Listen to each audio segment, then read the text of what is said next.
سے روشن ہے جہاں، علم کی کہکشاں سے روشن ہے جہاں۔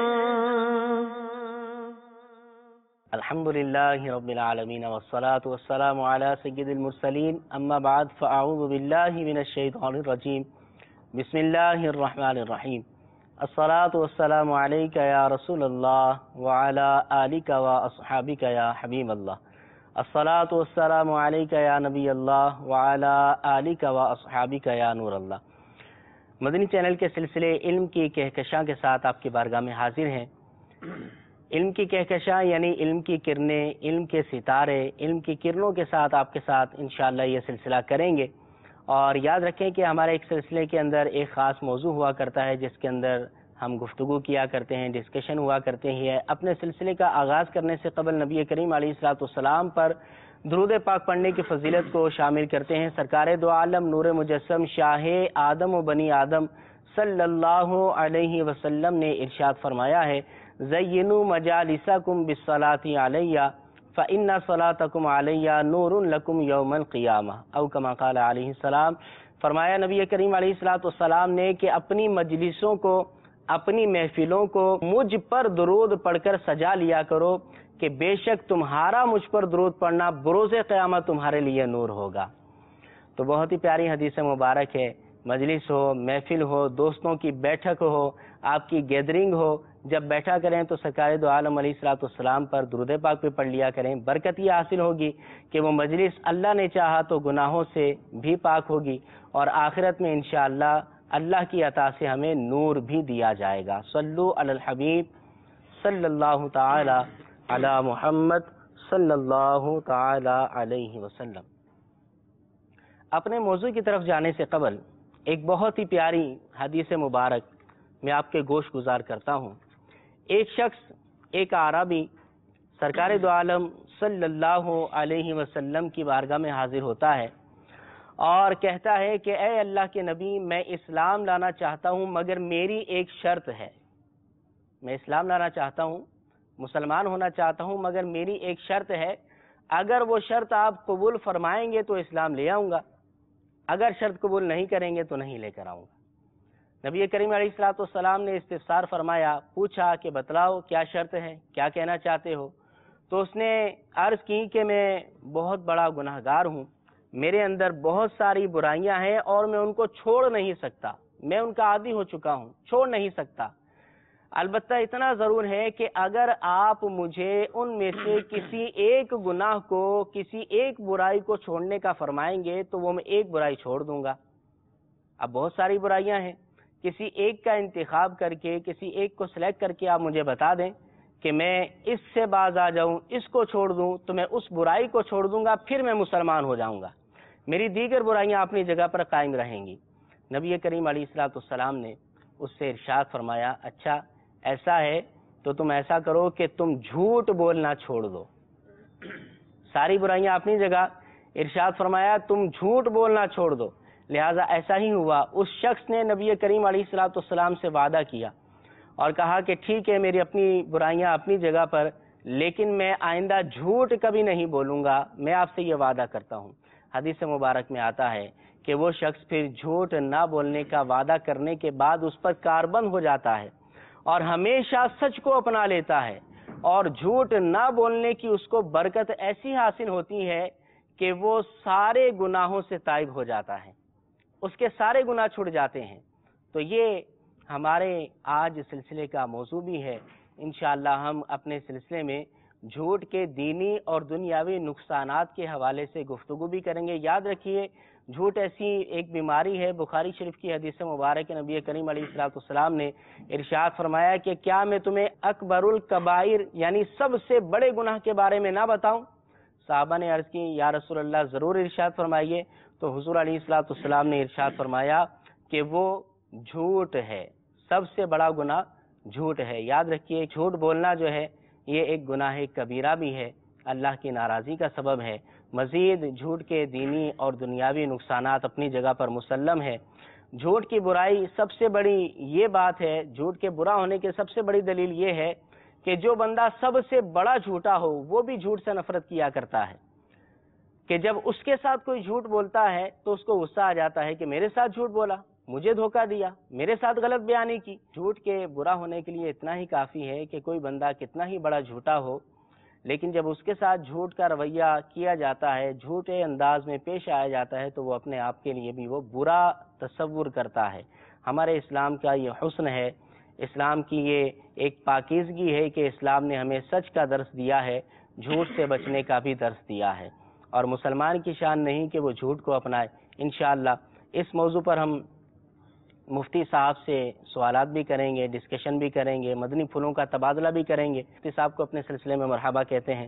مفتی شفیق صاحب ہمارے سلسلے کا لازمی حصہ ہوا کرتے ہیں۔ اللہ تعالیٰ ان کو برکتیں عروج عطا فرمائے، ان کے علم و عمل میں برکتیں عطا فرمائے۔ کیا فرماتے ہیں مفتی صاحب آج کے موضوع کے حوالے سے؟ بسم اللہ الرحمن الرحیم۔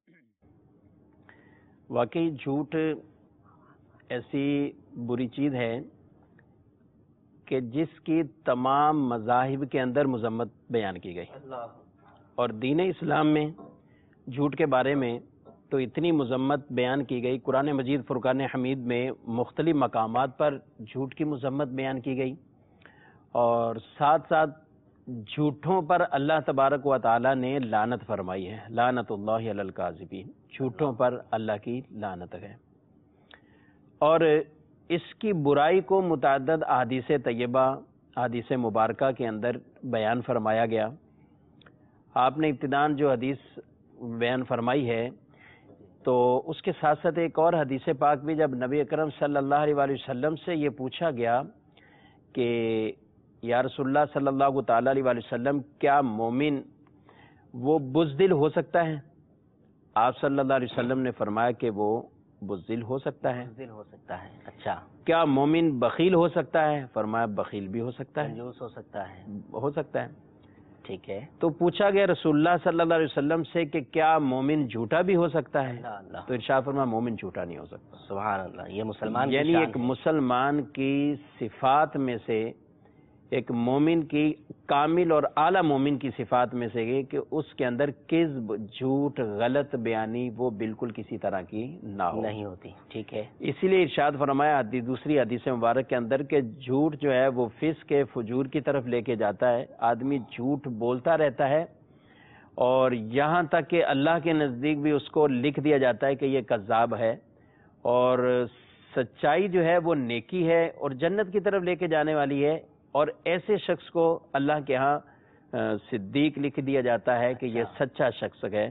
سبحان اللہ۔ تو جھوٹ کے اندر، اور اس کی اتنی بڑی مذمت یہ دیکھیے کہ رسول اللہ صلی اللہ علیہ وسلم کی حدیث مبارک ہے کہ جو شخص جھوٹ بولتا ہے تو جھوٹے شخص کی منہ کی جو بدبو ہے اس سے فرشتہ 1 میل تک دور چلا جاتا ہے۔ 1 میل تک فرشتہ دور چلا جاتا ہے۔ شارحین لکھتے ہیں کہ وہ فرشتہ جو حفاظت کے فرشتے آدمی کے ساتھ ہوتے ہیں، جی جی، وہ فرشتے کے جو آدمی کے ساتھ رحمت کے فرشتے اس کے ساتھ ہوں، کرامن کاتبین تو ساتھ ہی رہتے ہیں۔ اچھا، دوسرے فرشتے کرامن کاتبین ساتھ رہتے ہیں، لیکن اس کے ساتھ ساتھ دوسرے فرشتے بھی آدمی کے لیے جو اس کے لیے معاون ثابت ہوتے ہیں، طرح طرح سے اس آدمی کے لیے مدد بھی کرتے ہیں، تو وہ فرشتے اس آدمی سے اتنے دور ہو جاتے ہیں۔ اب آدمی خود غور کرے کہ وہ جھوٹ بول کر اپنے آپ سے رحمت کے فرشتوں کو کتنا دور کر رہا ہے، اور وہ آدمی جھوٹ بول کر یہاں تک کہ جب جھوٹ بولتا رہتا ہے تو وہ عند اللہ بھی کذاب اس کو لکھ دیا جاتا ہے۔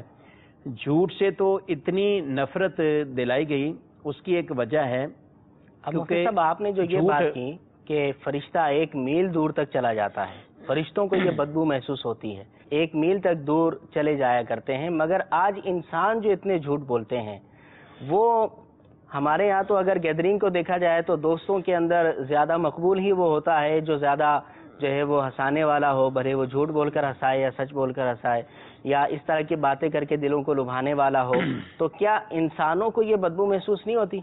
اس کی وجہ ہوتی ہے کیونکہ یہ وہ چیز ہے بعض اوقات جسے کہتے ہیں نا کہ گناہ کر کر کے آدمی کی، یا عام حالت میں بھی اگر اعلیٰ حضرت علیہ رحمٰن فتاوی رضویہ شریف میں ایک مقام پر اس کو یوں اس مثال سے سمجھایا ہے کہ جیسے کوئی شخص چمڑے کا کام کرتا ہو اور یعنی کھالوں کا کام کرتا ہے تو اب کھال کی بدبو کوئی عام آدمی وہاں سے گزر بھی نہیں سکتا جی، بہت آزمائش لیکن وہ شخص جو وہاں باقاعدہ کام کر رہا ہے اور کام میں مشغول رہتا ہے، اس کا کام ہی چمڑے کا یہ کام ناک کٹ جاتی ہے نا، اس کی ناک ایسی اٹ گئی کہ اس کو پتہ ہی نہیں چلتا، لیکن عام دوسرا آدمی اگر وہاں سے گزرے تو اس کو اتنی اس کی بدبو محسوس ہوتی ہے. یہ ایک ظاہراً سمجھنے کے لیے اس کی وہ بات بیان فرمائی ہے. اصل میں یہ ہوتی کہ ہماری وہ حس ہی کام نہیں کرتی کہ جس کی وجہ سے آدمی جب جھوٹ کے اندر اتنا پڑ جاتا ہے اور اتنی جھوٹی عادت اس کی عادت میں شامل جھوٹ ہو جاتا ہے تو وہ پھر جس طرح حدیث پاک میں فرمایا نا کہ گناہ کرتا ہے آدمی تو اس کے دل پر سیاہ دھبا لگتا ہے. اب وہ سیاہ دھبا گناہوں کی وجہ سے بڑھتا حتیٰ کہ دل جب سیاہ ہو جاتا ہے تو پھر اس کو اس چیز کی پرواہ نہیں ہوتی کہ وہ کسی برائی کی طرف جا رہا ہے، کسی گناہ کے کام کی طرف جا رہا ہے، کون سا وہ برا عمل کر رہا ہے. تو جھوٹ کی بہرحال ایسی بدبو ہے کہ جس کی وجہ سے فرشتے اس آدمی سے کتنا دور ہو جاتے ہیں اور اس آدمی کو کتنا جو ہے وہ ناپسند کرتے ہیں. ایک اور حدیث پاک میں نبی کریم صلی اللہ علیہ وسلم نے ارشاد فرمایا جو شخص جھوٹ بولنا چھوڑ دے، اور وہ باطل ہے یعنی جھوٹ چھوڑنے کی ہی چیز ہے، تو اللہ تبارک و تعالیٰ اس آدمی کے لیے جنت کے کنارے پر جو ہے ایک مکان بنائے گا. سبحان اللہ. یعنی جو آدمی جھوٹ کو ترک کرتا ہے، تو جھوٹ کو ترک کرنے پر بھی حدیثوں میں ترغیب دلائی گئی ہے، سچائی کے برکتوں کو حدیثوں میں بیان فرمایا گیا ہے. تو اس لیے آدمی ہمیشہ اس پر کارآمد رہے، سچائی کو ہی لازم پکڑے. قرآن مجید میں اللہ تعالیٰ ارشاد فرماتا ہے یا ایھا الذین آمنوا اتقوا اللہ وکونوا مع الصادقین، اے ایمان والو اللہ سے ڈرو اور سچوں کے ساتھ ہو جاؤ. سبحان اللہ. تو سچائی آدمی جو سچے لوگوں کی صحبت ہوتی ہے یہ بھی آدمی کو سچا بنا دیتی ہے. اور جھوٹوں کی صحبت کا اثر کچھ ایسا ہوتا ہے کہ آدمی بے باکی کے ساتھ جھوٹ بولنے میں لگ جاتا ہے. اور علماء نے جھوٹے کی عادت میں سے ایک چیز یہ بیان فرمائی ہے کہ وہ دیکھے کہ وہ کن لوگوں کے ساتھ اس کی صحبت ہے، کیونکہ عین ممکن ہے کہ وہ ایسے لوگوں کے ساتھ اگر بیٹھتا ہے کہ جو جھوٹ کے عادی ہیں تو یہ جھوٹ کی بری صفت اس کے اندر بھی جو ہے وہ آ جاتی ہے.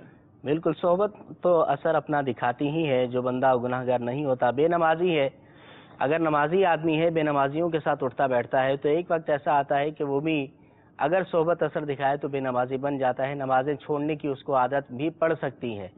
تو بہرحال اپنی صحبت کو اچھا رکھیں. مفتی صاحب یہ بتائیں کہ جھوٹ ہوتا کیا ہے؟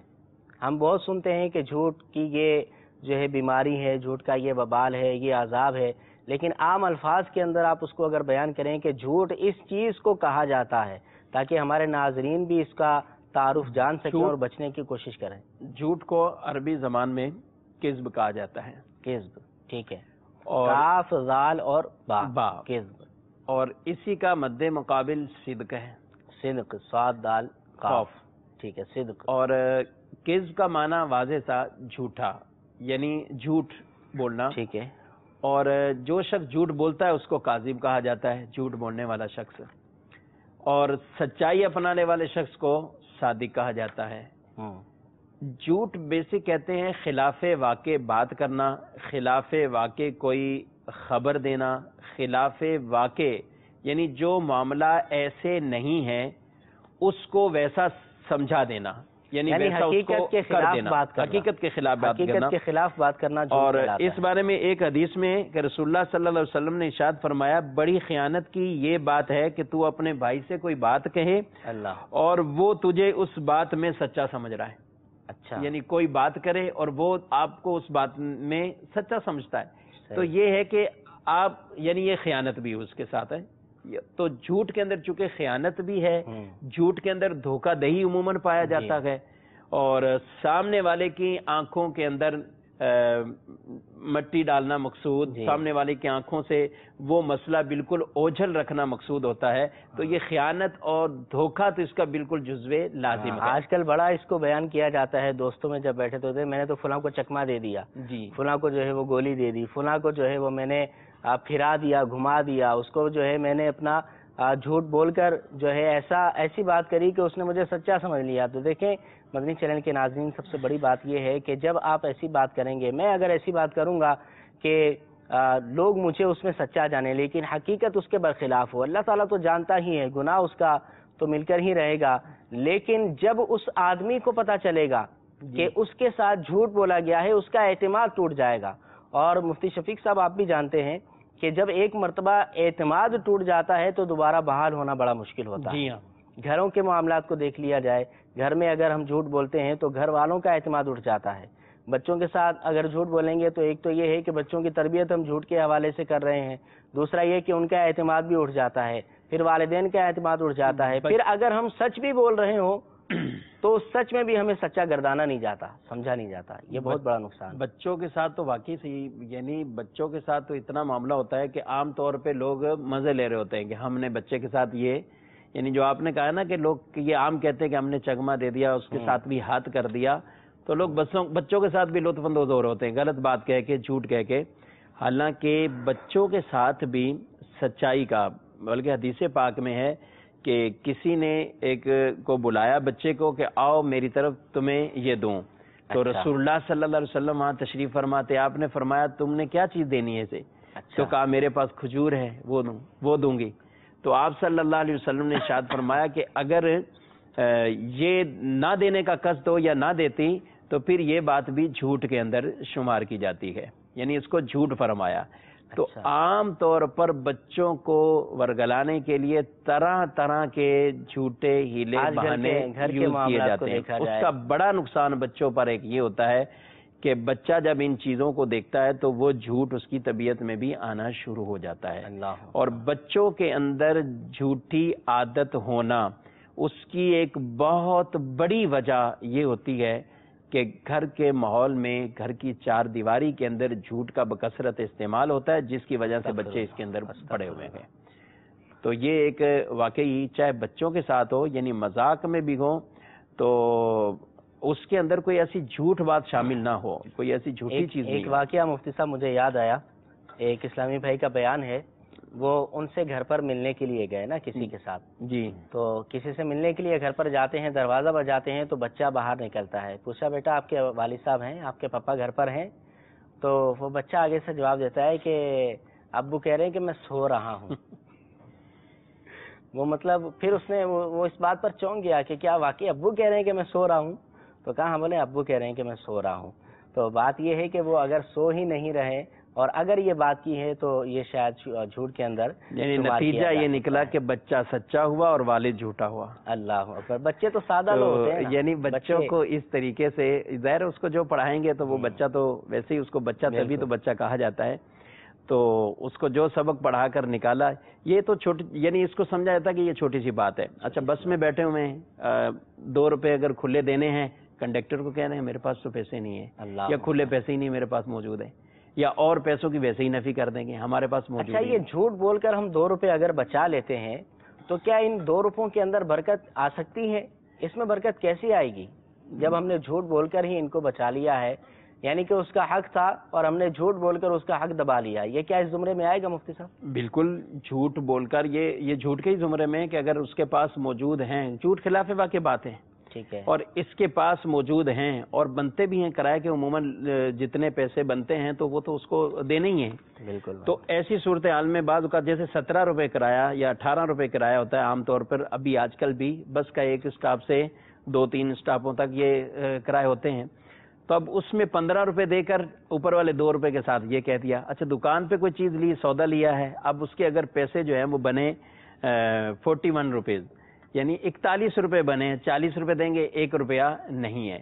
تو اب اس طرح کی کوئی بات کر کے, یعنی ایسا لگتا ہے کہ جھوٹ کا معاملہ اتنا سستا بنا لیا لوگوں نے کہ 1-1 روپے 2-2 روپے کی خاطر جو ہے وہ اس کو جھوٹ کو استعمال کیا جا رہا ہے. ہاں اس کا مطلب یہ ہرگز نہیں ہے کہ کہیں لاکھوں کا معاملہ تو پھر جھوٹ بول کے لاکھوں حاصل کر لیے جائیں, 1 روپے کے لیے نہ بولا جائے, نہیں ایسا نہیں ہے. لیکن یہاں بتانا یہ مقصود ہے کہ 1-2 روپے کی خاطر میں, اب یہ ہم غوث اعظم رضی اللہ تعالیٰ عنہ کا واقعہ بچپن میں ہی سارے پڑھتے ہیں تقریباً, اور اسکول کی کتابوں میں نصابوں میں یہ واقعہ موجود ہے کہ آپ جب پڑھنے کے لیے نکلے تو آپ کی والدہ نے نصیحت جو کی تھی وہ جھوٹ نہ بولنے کی نصیحت کی تھی. حالانکہ ڈاکو مال لے رہے ہیں, اور علماء نے اس وجہ کو یعنی جب یہ خطرہ ہے کہ مال چلا جائے گا، ڈاکو سے مال چھپانا مقصود ہے، تو جہاں جھوٹ بولنے کی اجازت دی ہے ان میں سے ایک یہ وجہ ہے کہ یہاں جھوٹ بھی بولا جا سکتا ہے. لیکن آپ نے پھر بھی نہیں بولا. کسی نے امانت پکڑائی ہے، مال موجود ہے اس کا، اور وہ امانت کے پیسے موجود ہیں، اب کوئی آ کر چھیننے کے لیے آیا ہوا ہے تو اس کو یہ کہتا ہے میرے پاس امانت نہیں اس نے پکڑائی، یا اس کو مال کے بارے میں نہیں بتاتا کہ میرے مال جو ہے وہ کہاں رکھا ہوا ہے، ملازم دکان پر ہے، سیٹ اس کے کہیں گئے ہوئے ہیں، اب کوئی آ جاتا ہے ایسے مال چھیننے کے لیے، تو یہ کہہ سکتا ہے کہ مجھے علم نہیں ہے، میرے کو اس چیز کا نہیں پتا کہ پیسے کہاں رکھے. اس کو پتا ہے کہ یہ چھین کے لے جائے گا، ڈاکو آدمی ہے، چور آدمی ہے، جو بھی لٹیرا ہے یہ چھین کر پیسے لے جائے گا. تو یہ وہ سبب ہے کہ جس کی وجہ سے اس کو غلط بیانی کرنے کی بھی شریعت میں اجازت دی گئی ہے. لیکن اس کے باوجود غوث پاک رضی اللہ تعالیٰ عنہ کو وہ بچپن کا واقعہ یعنی کتنا وہ کتنوں کے لیے اصلاح کا وہ باعث بنا کہ آپ نے یہ کہہ دیا کہ میرے پاس موجود ہیں، اور تلاشی لینے کے بعد بھی جب نہ ملے، پھر آپ نے جب ان کو نکال کے دکھایا کہ یہاں سے سلے ہوئے کپڑوں کے اندر، تو کتنی بڑی یہ اس حوالے سے اصلاح کا یہ سبب یہ بات بنی کہ وہ ڈاکوؤں کا سردار بھی اور اس کے سارے لوگ بھی جو ہے وہ ان کے ہاتھوں پر توبہ کر لیتے ہیں. اچھا مفتی صاحب یہ بتائیں کہ آج کل جھوٹ بولنے کے مختلف طریقے ہیں. کاروبار کے اندر بھی دیکھا جائے تو جھوٹی قسمیں جو ہے وہ بسا اوقات نظر آتی ہیں. اسی طرح کسی کو اپنی بات کا یقین دلانا ہے تو بھی اس کو جو ہے وہ بسا اوقات جھوٹ بول کر جو ہے وہ یقین دلانے کی کوشش کی جاتی ہے. اب اس جھوٹ کا ہمارے معاشرے پر کیا اثر پڑتا ہے، کیا امپیکٹ پڑتا ہے کاروبار میں؟ تو واقعی آپ جیسے فرما رہے ہیں، بلکہ میں تو یہ کہوں گا کہ عمران بھائی لوگ آپ کو بھی کہتے ہوں گے کہ کاروبار جھوٹ کے بغیر ہو ہی نہیں سکتا.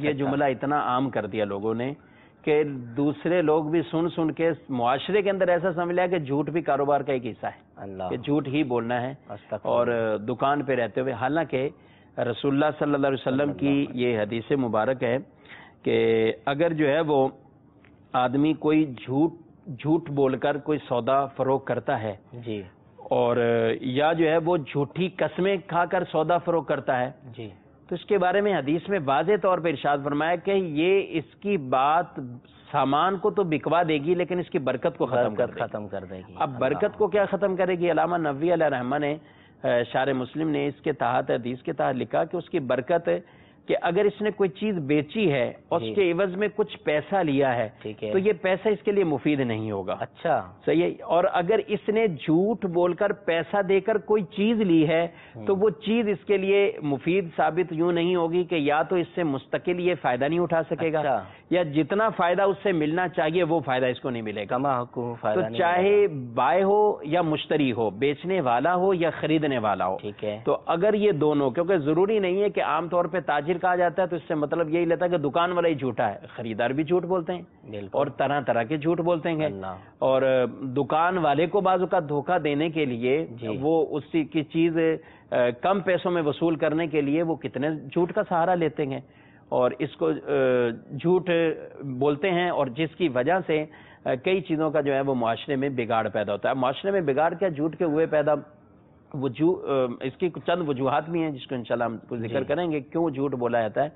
بگاڑ تو اس کا سب سے بڑی بات یہ ہے کہ لوگ اس جھوٹ جیسے گناہ کو اب اتنا ہلکا سمجھ لیا کہ بات بات پر سیٹ کو دیکھتے ہوئے ملازم جھوٹ بولتا ہے کہ سیٹ بھی جھوٹ بول رہا ہے. اچھا بعد ملازم بھی ایسے ہوتے ہیں جو بالکل اللہ سے ڈرنے والے ہوتے ہیں، اب وہ ہم باقاعدہ کے پوچھتے بھی ہیں لیکن ہمارا سیٹ ہمیں اکساتا ہے اور ہمیں جھوٹ پر کہتا ہے کہ آپ یہ کام جو ہے وہ، تو اس لیے چاہے سیٹ ہو چاہے ملازم ہو یعنی اس پر لازم ہے. اور اگر کوئی کہتا بھی ہے کسی کو جھوٹ بولو تو اس پر شرن یہ ہے کہ یہ اللہ کی نافرمانی والے کاموں میں مخلوق کی کسی کی کوئی بات نہ مانے. تو یہ عام آدمی یعنی سیٹ آدمی کہہ رہا ہے، یہ گھر والے اس کو کہہ رہے جھوٹ اور یہ جانتا ہے کہ یہ بات جھوٹ ہے، تو اس جھوٹ کو یہ نہ لے بلکہ سچائی کا ہی دامن پکڑے رکھے اور سچ بولے. جی بالکل، سچ کی اچھائی ایک یہ بھی ہے، حدیث مبارک میں فرمایا گیا کہ الصدق ینجی، سچائی جو ہے نجات دلاتی ہے، والکذب یہلک، اور جھوٹ بندے کو ہلاک کر دیا کرتا ہے. بندے کو ہلاک کیسے کرتا ہے؟ ایک بات یہ بھی ذہن میں آتی ہے مفتی صاحب کہ اب مثال کے طور پر کسی نے کسی کو اپنا ایڈریس بتایا، رہتا وہ کرنگی کے اندر ہے، رہتا کسی عام سے علاقے کے اندر ہے، لیکن بولتا ہے کہ میں کلفٹن میں رہتا ہوں. اب اس کو ساری زندگی یاد رکھنا پڑے گا کہ میں نے فلاں آدمی کو جو ایڈریس بتایا تھا نا وہ کلفٹن کا بتایا تھا. اب اگر وہ پوچھے گا تو مجھے کلفٹن کا ہی ایڈریس اس کو بتانا ہے. اسی لیے تو کہتے ہیں کہ ایک جھوٹ کو چھپانے کے لیے 100 جھوٹ بولنے پڑیں گے. بالکل. تو اگر سچائی ہوتی اس میں تو آدمی مطمئن رہتا. اور یہ اس طرح کے جھوٹ عموماً رشتہ دیکھنے میں بہت سے جھوٹ بولے جاتے ہیں. جب رشتہ دیکھنے گئے تو اب لڑکے کی وہ صفات بتا دیتے ہیں وہاں پر جا کر لڑکی والوں کے سامنے کہ جو لڑکے میں ہے ہی نہیں ہے. وہ عام جاب کرتا ہے, اس کو آفیسر شو کر دیتے ہیں. اچھا گھر کہیں اور ادھر ہے لیکن گھر کسی اور جگہ شو کر دیتے ہیں. گاڑی کسی کی مانگ کے لائے ہوئے ہیں, اس کو اپنی شو کر دیتے ہیں. اب ہوتا کیا ہے, یہی معاملہ جب بعد میں ہوتا ہے اسی طرح بگاڑ پیدا ہوتا ہے. لڑکی کی عمر کے حوالے سے ہو یا تعلیم کے حوالے سے ہو یا دیگر معاملات میں ہو, اس میں بھی جھوٹ ہوتا ہے. اب کر رشتہ رہے ہیں اور رشتے کا مقصد دونوں ملیں گے. اب جب دونوں ملیں گے تو یہ باتیں تو چھپنی نہیں ہے, باتیں تو کھل جانی ہیں. بالکل کھل جانی. تو کل کو جب کھلنی ہے تو جس کی بنیاد ہی اس پر رکھی گئی ہے جھوٹ پر, تو وہ رشتہ پھر آگے جا کر کمزور ہوتا ہے. اس میں برکت کیسے ہوگی, کیسے اس کے اندر صلح باقی رہے گی اور برکت کیسے حاصل ہوگی؟ بگاڑ ہی پیدا ہوتا ہے پھر بعد میں. ایسے بہت ساری مثالیں, ایسے واقعات ہمارے خاندان میں بھی شاید ہمیں مل جائیں, اور اگر معاشرے کی طرف نظر دوڑائی جائے تو بہت سارے واقعات ہمیں نظر آ سکتے ہیں. یاد رکھیے کہ علماء نے فرمایا ہے کہ جھوٹ بولنے سے فقر اور محتاجی پیدا ہوتی ہے. بندہ جو جھوٹ بولتا ہے تو ایک تو یہ کہ جھوٹ بولنے سے چہرے کی نورانیت ختم ہو جاتی ہے. نبی کریم علیہ الصلوۃ والسلام کے چہرے کو جب کفار دیکھا کرتے تھے تو کہا کرتے تھے کہ یہ کسی جھوٹے کا چہرہ نہیں ہو سکتا. ایسی نورانیت آپ علیہ الصلوۃ والسلام کے چہرے پر ہوا کرتی تھی. اور اسی طرح جب بندہ کوئی جھوٹ بولتا ہے تو اس کے چہرے کی نورانیت ایک تو ختم ہو جاتی ہے, دوسرا اس کو جو ہے فقر اور محتاجی اس کے گلے میں آ جاتی ہے. رزق سے برکت جو ہے وہ دور ہو جاتی ہے. لہٰذا ہمیں اس سے بچنا چاہیے. ناظرین شریف کی روایت ہے ایک کہ الکذب ینقص الرزق, اللہ کہ کذب جو ہے جھوٹ وہ رزق کو کم کرتا ہے. ہاں جھوٹ رزق اب بتائیے کہ جو شخص کے لیے یہ حدیث ہی بہت کافی ہے. جو دکان پہ بیٹھا ہوا اگر جھوٹ بول کر سامان بکا رہا ہے, وہ دوسری حدیث تو ہے کہ جس میں یہ کہا گیا ہے کہ یہ برکت ختم کر دی جائے گی. اور ایک اور حدیث پاک میں نبی کریم علیہ الصلوۃ والسلام کی حدیث ہے, بے شک تاجر فاجر ہیں. اچھا تاجر فاجر, پوچھا گیا کہ یا رسول اللہ صلی اللہ علیہ وسلم تاجر فاجر ہیں یہ کیوں ہے؟ تو آپ نے فرمایا وہ یہ ہے کہ وہ قسمیں کھاتے ہیں تو جھوٹے ہوتے ہیں, بات کرتے ہیں تو جھوٹے ہوتے ہیں. یعنی اس میں تاجر وہ تاجر مراد ہیں. حالانکہ سچے تاجروں کو حدیث میں ارشاد فرمایا جو سچے تاجر ہوں گے قیامت کے دن اللہ ان کو نبیوں کے ساتھ رکھے. سبحان اللہ سبحان اللہ. بڑی برکتیں ہیں اور بہت سارے فضائل بھی ہیں سچ بولنے کے. ہم اپنے ناظرین کو اپنے ساتھ ملائیں گے. آپ کی کالز کو بھی ہم نے شامل کرنا ہے. جی میں محمد حسان بات کر رہا ہوں. مفتی صاحب سے میرا سوال یہ ہے کہ سامان بیچنے کے لیے جھوٹی قسمیں کھانا کیسا؟ جزاک اللہ خیرہ.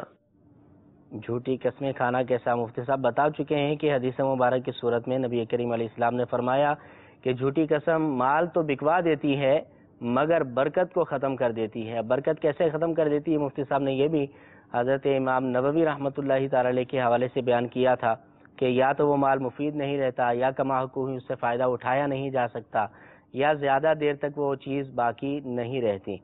جی میرا نام محمد احمد ہے اور میں باب المدینہ کراچی سے عرض کر رہا ہوں. مفتی صاحب سے میرا سوال ہے, کسی کو کھانے کے لیے دل سے نہ کہنا بلکہ اوپر سے دعوت دینا, یہ کیسا ہے؟ جزاک اللہ خیرہ.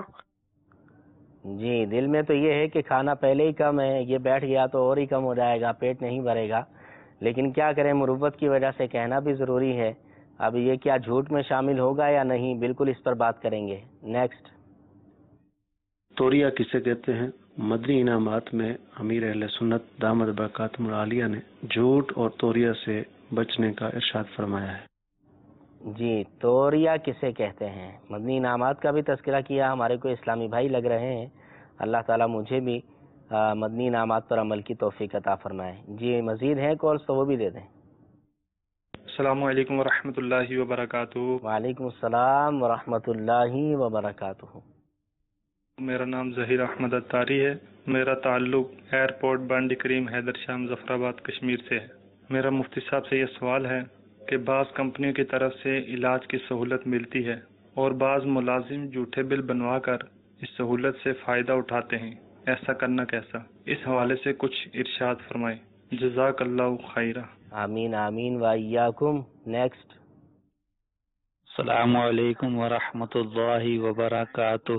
وعلیکم السلام ورحمۃ اللہ وبرکاتہ۔ محمد فاروق رضا عطاری، پونچھ، جموں کشمیر۔ ماشاء اللہ آپ کا موضوع جھوٹ کے بارے میں بہت اچھا ہے، ماشاء اللہ، علم کی کہکشاں۔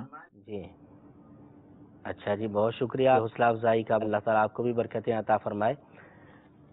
جی اعظم علی قادری عطاری، مسجد گلزار مدینہ، یہ جو مزاج کے ساتھ جھوٹ بولتے ہیں، مذاق میں جو جھوٹ بولتے ہیں، اعظم علی عطاری صاحب تھے۔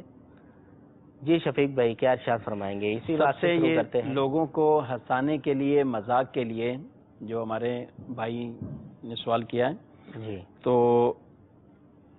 اس بارے میں حدیث پاک ہے، نبی کریم صلی اللہ علیہ وآلہ وسلم نے ارشاد فرمایا کہ بندہ بات کرتا ہے اور محض اس لیے کرتا ہے کہ لوگوں کو ہنسائے، اللہ اس کی وجہ سے جہنم کی اتنی گہرائی میں گرتا ہے جو آسمان اور زمین کے درمیان کے فاصلے سے بھی زیادہ ہے۔ اچھا، اور یہ فرمایا کہ زبان کی وجہ سے جتنی لغزشیں ہوتی ہیں وہ اس سے کہیں زیادہ ہیں جتنی قدم سے لغزش ہوتی ہے۔ اچھا، تو لوگوں کو ہنسانے کے لیے بھی اب اس میں دو چیزیں، ایک ہے مزاح اور ایک جس کے اندر ایسا مزاح کہ خوش طبی جس کو کہتے ہیں، اچھا جس میں جھوٹ نہ ہو، سامنے والے کی دل آزاری نہ ہو، ٹھیک ہے، کسی کو تکلیف دینا نہ ہو، اور ایسی کوئی چیز مزاحن کہہ دینا جس طرح نبی کریم صلی اللہ تعالی علیہ وآلہ وسلم سے بھی کبھی کبھی اس طریقے سے جو ہے وہ بعض روایات میں یہ چیز بھی ثابت ہے۔ اچھا، آپ صلی اللہ تعالی علیہ وآلہ وسلم کے پاس کوئی آئے، انہوں نے کہا کہ مجھے اونٹ دیجئے، میں بھی اس سفر میں جاؤں گا۔ صحیح ہے، آپ صلی اللہ علیہ وسلم نے فرمایا میں اونٹنی کا بچہ دوں گا۔ اچھا، تو وہ گھبرا گئے، کہنے لگے کہ یا رسول اللہ صلی اللہ علیہ وسلم مجھے اونٹ چاہیے، میں اس بچے کو کیا کروں گا، اس پہ کیسے سواری کروں گا؟ تو آپ صلی اللہ علیہ وسلم نے ارشاد فرمایا کہ جو اونٹ ہوگا وہ بھی تو کسی اونٹنی کا بچہ ہی ہوگا۔ اللہ اللہ۔ تو یہ بعض ایسی چیزیں، ایک بڑی خاتون آئی تو آپ صلی اللہ تعالی علیہ وآلہ وسلم سے کہنے لگی کہ آپ میرے لیے دعا کیجئے کہ جنت میں جاؤں۔ تو آپ صلی اللہ علیہ وسلم نے ارشاد فرمایا کہ کوئی بوڑھی جنت میں نہیں جائے گی۔ اللہ، تو اب جب اس نے سنا غمگین ہوگی، روایت میں ہے کہ وہ رونے لگ گئی۔ تو آپ نے فرمایا بوڑھی جنت میں بوڑھی ہونے کی حالت میں نہیں جائے گی بلکہ وہ جوان ہو کر جائے گی، کیونکہ جنتیوں کی عمر 30 سال ہوگی، تو اس طریقے سے وہ جوان ہو کر جنت میں داخل ہوگی۔ تو اب یہ جو اس طرح کی بات بعض اوقات کہ جس کے اندر کسی کوئی خوش طبی کا معاملہ ہو، لیکن اس کی بھی جو ہے کثرت نہیں، یہ بھی ہمیں روایات میں بہت چند اس طرح کے واقعات اور روایات ملتی ہیں۔ اور جو جس طریقے سے لطائف شامل ہوں، بعض اوقات ایسے ہوتے ہیں کہ جھوٹے لطیفے قوموں در قوموں کے اوپر بنائے ہوئے ہوتے ہیں، اس پوری قوم کو تان و تشنیع کرتے ہیں اور ان کے نام سے وہ چیزوں کو بنایا جاتا ہے، جھوٹ منسوب کر کے ان کے نام سے بنا دیے جاتے ہیں۔ تو یہ بہرحال ان لوگوں کے لیے واقعی باعث تکلیف ہوتے ہیں، دل آزاری ہوتی ہے۔ تو مذاق میں بھی کسی کے ساتھ اس طرح جھوٹ بولنا ہی اس کی اجازت نہیں ہے۔ ایک مذاق کے حوالے سے حدیث مبارک مفتی صاحب میرے سامنے بھی موجود ہے، عرض کرتا ہوں، مسند امام احمد بن حنبل کی حدیث مبارک ہے، نبی کریم علیہ الصلوۃ والسلام نے ارشاد فرمایا بندہ اس وقت تک کامل مسلمان نہیں ہو سکتا جب تک کہ مذاق میں بھی جھوٹ بولنا اور جھگڑنا نہ چھوڑ دے۔ مذاق میں بھی بندہ جب تک جھوٹ بولنا نہیں چھوڑتا، نبی کریم علیہ الصلوۃ والسلام فرماتے ہیں کہ وہ اس وقت تک کامل مسلمان نہیں ہو سکتا۔ ہمارے ظہیر احمد بھائی تھے، ان کا کہنا یہ کہ ملازمین جھوٹے بل بنوا کر اپنے سیٹوں سے، اپنے اداروں سے بل لے لیا کرتے ہیں، ایسا بھی کیا جھوٹ میں شامل ہوگا اور اس کا کیا وبال؟ بالکل، جو جھوٹے بل، کیونکہ بعض کمپنیوں سے سہولت ہوتی ہے کہ علاج لینا ہے، اب علاج کروایا نہیں ہے لیکن جھوٹا بل بنوا لیا۔ اب اس میں ذرا ایک اسی طریقے سے جو کمپنیوں کے یا کسی طرح ملازمین ہوتے ہیں کسی جگہ پہ، وہ جو ان کے پرچیزر ہوتے ہیں اور ان کی چیزوں کو خریدنے کے لیے جاتے ہیں، تو یہ بھی بعض اوقات مارکیٹ میں لوگوں سے کوئی ایسی سیٹنگ کر کے ان سے جھوٹے بل بنوا کر کمپنی میں دے دیتے ہیں اور خود بالکل صحیح سلامت، یعنی ہم نے بہت فیئر کام کر لیا۔ تو جھوٹے بل بھی ہماری عام طور پر لوگوں میں بہت زیادہ رائج ہیں، کہ چاہے وہ جھوٹا بل کسی دوائی کے نام پر ہو، جھوٹا بل کسی چیز کے نام پر بناتے ہوں، جھوٹے سرٹیفکیٹ لے لیتے ہیں، کسی کمپنی میں کام نہیں کیا، تجربہ نہیں ہے، لیکن اس کے باوجود کسی سے پیسے وغیرہ دے کر جھوٹے سرٹیفکیٹ لے لیے, سند لے لیے اور آگے جا کے جو ہے وہ اپنی شو کر دی, تو یہ بالکل غلط ہے. جو بنانے والے ہیں ان کو بنا کر دے رہے ہیں وہ بھی بالکل یہ اس ناجائز اور دھوکے والے کام کے اندر شریک ہوتے ہیں. قرآن مجید میں اللہ تبارک و تعالیٰ نے ارشاد فرمایا وَتَعَاوَنُوا عَلَى الْبِرِّ وَالتَّقْوَىٰ, نیکی اور بھلائی کے کاموں میں, تقوی کے کاموں میں اس پہ ایک دوسرے کی مدد کرو. وَلَا تَعَاوَنُوا عَلَى الْإِثْمِ وَالْعُدْوَانِ, لیکن اللہ تبارک و تعالیٰ کی نافرمانی اور گناہ کے کاموں میں اس طرف ایک دوسرے کے ساتھ تعاون بھی نہ کرو. اگر کوئی کسی کو آ کر جھوٹ کی طرف کہتا ہے تو اس پہ لازم یہ کہ وہ اس کی کوئی کسی طرح کی معاونت نہ کرے. جی مفتی صاحب, وقت بڑا مختصر ہے ہمارا, ہم مختصراً جوابات یہ دے دیں کہ دل سے کسی کو نہ کہنا. دعوت کے لیے کھانا کھا رہے ہیں, کوئی بندہ آ گیا, دوست آ گیا جاننے والا, اب مروتاً کہتے ہیں بھائی آ جائیں کھانا کھائیں, دل میں ہے ہی نہیں. دل میں اگر یہ ہے کہ یہ آ جائے گا تو کھانا کم پڑ جائے گا, میرا پیٹ خالی رہے گا, ایسا کرنا کیسا؟ دیکھیں یہ اس کی بھی روایات میں باقاعدہ ممانعت فرمائی گئی ہے کہ کسی کو بلانا ہے کھانے کی طرف تو سچے دل سے بلائیں, سچے دل سے بلائیں. اور اس کو ایک نفاق کی ایک علامت کہا گیا ہے. یعنی اس طریقے, یعنی دل میں نہیں ہے اور زبان سے اس کو کہا گیا ہے, یعنی عملی طور پر. ٹھیک ہے, تو جب بھی دعوت دیں سچے دل سے دیں. دوسری بات یہ کہ سامنے والا بھی بعض اوقات جھوٹ اس میں بولتا ہے کہ جب اس کو کہا جائے آ جائیں تو وہ کہتا ہے میرا پیٹ بھرا ہوا ہے, میں فل جگہ ہی نہیں ہے, پیٹ فل ہے, ایسا ہے.